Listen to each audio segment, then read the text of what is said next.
દેશનો બડો મોટો નેતા હોય ગુજરાતમાં લેવું પડે, આ બધા નમાલા જે છે ને તો લેવો પડે ને, એ પોતે સ્વીકારે છે કે કઈ છે નહીં, ધોળું થઈ ગયું છે, પ્રજા કેવી રીતે એની ભેગા રહેવાના? ગુજરાત કોંગ્રેસના નેતાઓ નમાલા છે એટલા માટે જ રાહુલ ગાંધીને ગુજરાત આવવું પડે છે. આ નિવેદન આપવામાં આવ્યું છે ભાજપના ધારાસભ્ય અને પૂર્વ પ્રદેશ પ્રમુખ જીતુ વાઘાણી દ્વારા. નમસ્કાર, લાઈવ 24 ન્યૂઝની સાથે હું છું મેક્ષુ ઠક્કર.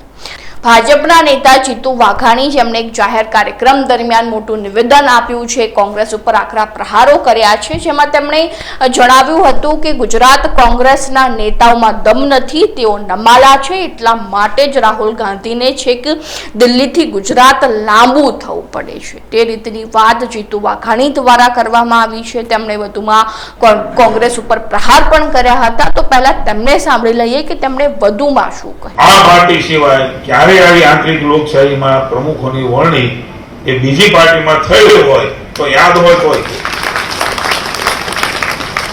આવશે ખરા. અહીંયા અમદાવાદમાં તો રાહુલભાઈ આવે પછી આખે આખું હાથમાં, એટલે મને તો એ ચિંતા થાય છે. કોંગ્રેસની દયા આવે છે, એની ચિંતા આપણે ન કરાય.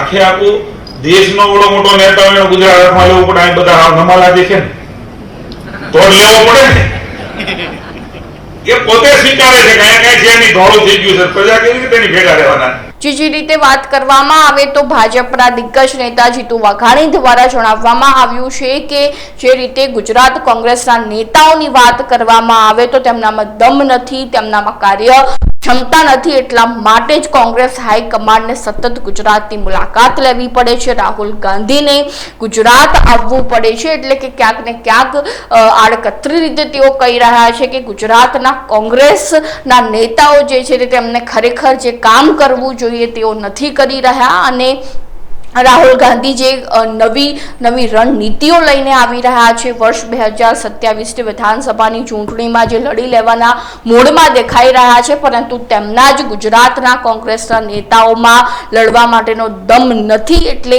કોંગ્રેસ હાઈકમાન્ડ ક્યાં સુધી દોડી શકે, અને એટલા માટે જ રાહુલ ગાંધીને સતત મુલાકાત ગુજરાતની લેવી પડતી હોય છે. આપણે જણાવી દઈએ કે જે રીતે વર્ષ 2027માં ગુજરાતમાં વિધાનસભાની ચૂંટણી આવી રહી છે, તેને લઈને કોંગ્રેસ ભાજપની સામે લડી લેવાના મૂડમાં દેખાઈ રહ્યું છે. તેના પહેલા જ જે રીતે વાત કરવામાં આવે તો થોડા સમય પહેલા કોંગ્રેસ દ્વારા એક મહાઅધિવેશનની જે છે તે રચવામાં આવ્યું હતું. તેમાં કોંગ્રેસના દિગ્ગજ નેતાઓ, કેન્દ્રીય સ્તરના દિગ્ગજ નેતાઓના ધામા ગુજરાત ખાતે જોવા મળ્યા હતા. ત્યારબાદ રાહુલ ગાંધી પણ ગુજરાતની મુલાકાતે હતા, અને તેઓ સતત ગુજરાત કોંગ્રેસ સંગઠન ઉપર નજર રાખી રહ્યા છે કે ગુજરાત કોંગ્રેસને કેવી રીતે મજબૂત બનાવવી, ભાજપ સામે કેવી રીતે કોંગ્રેસ મજબૂત બની શકે છે, કેવી રીતે લડી શકે છે.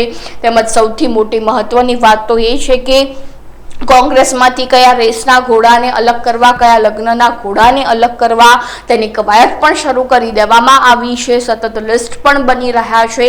તો આ અંગે તમારું શું કહેવું છે ચોક્કસથી અમારા કોમેન્ટ બોક્સમાં જણાવજો. અને હજુ સુધી તમે જો લાઈવ 24 ન્યૂઝને સબસ્ક્રાઇબ નથી કર્યું તો હાલ તેને સબસ્ક્રાઇબ કરી દેજો.